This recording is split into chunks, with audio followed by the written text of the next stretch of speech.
Hey, what's up, y'all? Welcome back. In this video, we're going to be talking about how to welcome visitors to your church, part 2.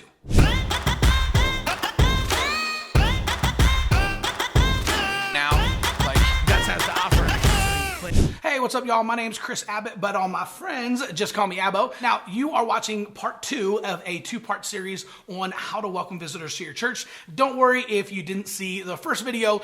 Everything that we're going to be talking about today is standalone, but you may want to go back and watch that after this video. So let's dive in. All right, so in part 1, one of the things that we talked about was this idea of plan your visit. This is simply giving people the opportunity to sign up and basically schedule an appointment to visit on Sunday. That way you can have a friendly person meet them at the front door, save seats for them in service, help them get their kids checked in, and introduce them to some key staff and leaders. So the first thing you're going to do after someone has planned a visit is you actually want to set up the visit. And that's actually really simple. Once someone signs up for Plan Your Visit, they're just going to submit their name, email, and phone number. And all you want to do is make sure that you call them within 15 minutes of them scheduling an appointment. If you don't call them within 15 minutes, what happens is they start kind of second guessing everything, right? So they start looking at it going, man, like I signed up for that visit thing on this Sunday, but man, like did they not get it? Is no one checking the website? Or oh shoot, man, did they maybe like look at me on Facebook and they see that my life isn't cleaned up enough to actually come to their church, right? So what happens, they start having this like little mini rejection and then they don't show up on Sunday. But if you reach out to them, right, either through a text or through a personal phone call within 5 to 15 minutes of them signing up, now you can just introduce yourself as the pastor, right? Hey, what's up? My name's Chris. I'm actually the pastor here. John, I saw that you and your wife actually planned to visit for this Sunday. I just wanted to reach out, introduce myself personally, and answer any questions you might have of, where to park or what to wear, anything like that. So, man, how can I help you? Right? Something that simple is going to go such a long way. Even if the person isn't very conversational and isn't very talkative, they're going to appreciate it more than you know, because now they know, okay, the pastor can't wait to meet me on Sunday. I know what to wear. I know where to park. And it's just going to lower the barrier of entry for them to show up on Sunday.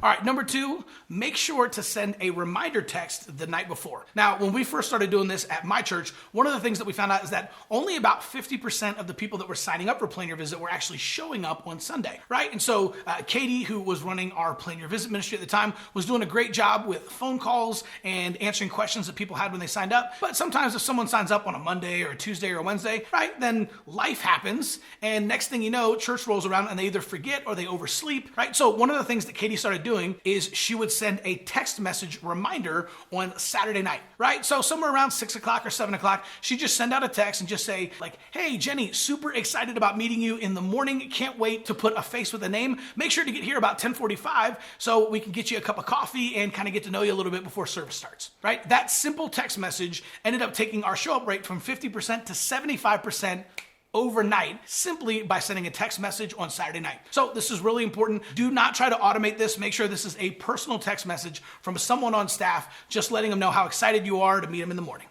All right, number 3, assign a host. And this is actually pretty simple. So one of the things we always do at my church is we'll actually take a look at the person who planned a visit online on their Facebook or Instagram, and we'll try to figure out kind of what season of life they're in, right? So maybe they look like they're kind of mid-30s and they've got 3 elementary school age kids. Oh, great. We try to find someone who's also in their 30s who might also have some elementary school age kids, right? And this isn't always possible. Sometimes you have those people, sometimes you don't. But if you are, you can try to find someone who's, in a similar stage of life or season of life as that person. And if not, just make sure you grab a friendly person, right? We call them our people. These are the people that have never met a stranger. They're always happy. They're always smiling. These are great people to grab and host. And so it doesn't matter if they're a grandparent and they're hosting a college kid. Every single person wants to make a personal connection, and everybody loves being around happy people. Okay, number 4, the hosted visit. So one of the most important things to do when you are actually hosting someone for Plan Your Visit, or if they even just show up for the very first time, right? You want to make sure that your signage is big and that you are using super easy language for them to understand, right? So you want to avoid insider language, right? So you may not want to say, hey, chaos meets every Sunday night at 7 p.m. because nobody knows what chaos is, right? That's insider language. Instead, your signage should say, hey, our high school ministry meets every Wednesday at 7 p.m. Make sure that you're using language that is very clear, and clarity is more important than cute and clever every single time, right? So always choose clarity over clever. So when these people show up, all you want to do is make sure that you have a friendly host waiting for them at the front door so that if they have kids, you can help them get their kids checked in. If they came by themselves, you can make sure to give them a tour of the building if they would like, right? Show them where the bathrooms are, show them where the sanctuary is, get them a cup of coffee if you guys have that, right? And just make sure that you're introducing them to some key staff and leaders. So now they're meeting other warm, friendly people. Everybody is looking for personal connection. Let's make sure that that's one of the first things that happens as soon as they show up. Okay, so before I get to my last 3 points, make sure to like and subscribe. We're putting out brand new videos every single day, 5 days a week on social media, technology, and how to grow your church. All right, number 5, the guest center. So one of the most important things that you can do once you have a guest is to make sure to capture their information so that you can follow up with them, right? And so a lot of churches, sometimes the easiest and most effective way to do this is to have a simple connect card at every seat, right? And one of the mistakes that I see a lot of churches make is they try to ask for too much information, right? Don't do this. Make it as simple as possible. Ask for the least amount of information as possible. So all you want to ask for is name, phone number, and email address. That's it. Don't ask for birthdays. Don't ask for their kids' names. Don't ask for their license plate number or their social security number, right? Just ask for name, number, and email. That way we have all the information we need in order to follow up with them. I suggest having connect cards and pens at every seat. That way it's super easy for people to fill out. And then you just want to have a guest center, which is a place where you have some friendly people to connect with them that they want to turn it in, right? That way we're having a little bit of human interaction. And the best way to do this is simply to offer some type of free gift or a visitor box or something like that when people go back to the guest center and turn in the guest card. I was consulting with a church that was having a problem with this. They had a lot of visitors every single week, but they're only getting like 2 connect cards every single week. So I just told them to create a visitor box, but just to hold up the box in service and say, hey, we've actually got a free gift for you back at the guest center. So make sure to fill out that connect card and turn it into the guest center and we'll hook you up with your free gift. As soon as they started doing that, their guest cards went from an average of 2 per week to 10 overnight, simply because they started giving away free gifts.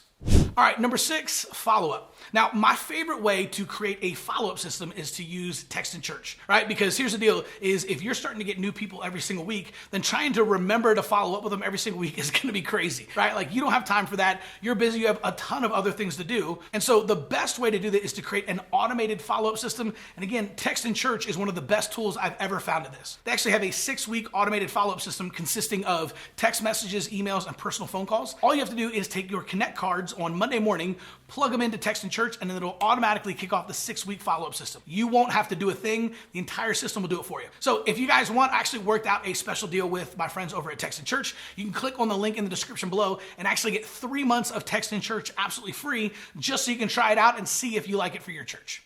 And finally, number 7, plan your visit no-shows. Inevitably, when you start using Plan Your Visit, you're gonna have some people that plan a visit and then don't show up on Sunday. And here's the deal, they are way more ashamed about it than you are. So one of the things that you wanna do is you wanna reach out to them on Monday to kind of let them off the hook, right? So the best way to do this is with a personal text message, right? Or even a video, but you just wanna say something like, hey, John, what's going on? This is Pastor Chris. Man, I just wanted to reach out. I know you had planned a visit for yesterday. And I don't know, if your life is as busy as mine is right now, man, I almost missed church yesterday and I'm the pastor. So, hey, I just wanted to reach out and let you know, hey, no worries. Man, I wanted to see, would you like to reschedule your visit for this Sunday, right? Make sure you end that with a question. Don't keep talking, just say, hey, man, we'd love for you to reschedule your visit for this Sunday. Would you like to reschedule? How about this Sunday? Right? Ask some question and just leave it open-ended. That way, most of the time, you're going to be able to re-engage people, and most of them will say, oh my gosh, I'm so sorry, we overslept, or I woke up and my kids were sick, or hey, we got a flat tire on the way to church, right? Whatever it is, they just need you to take the first step, make it not awkward, show that you're not frustrated about it, make a joke about it, and then just ask them to reschedule for the following Sunday.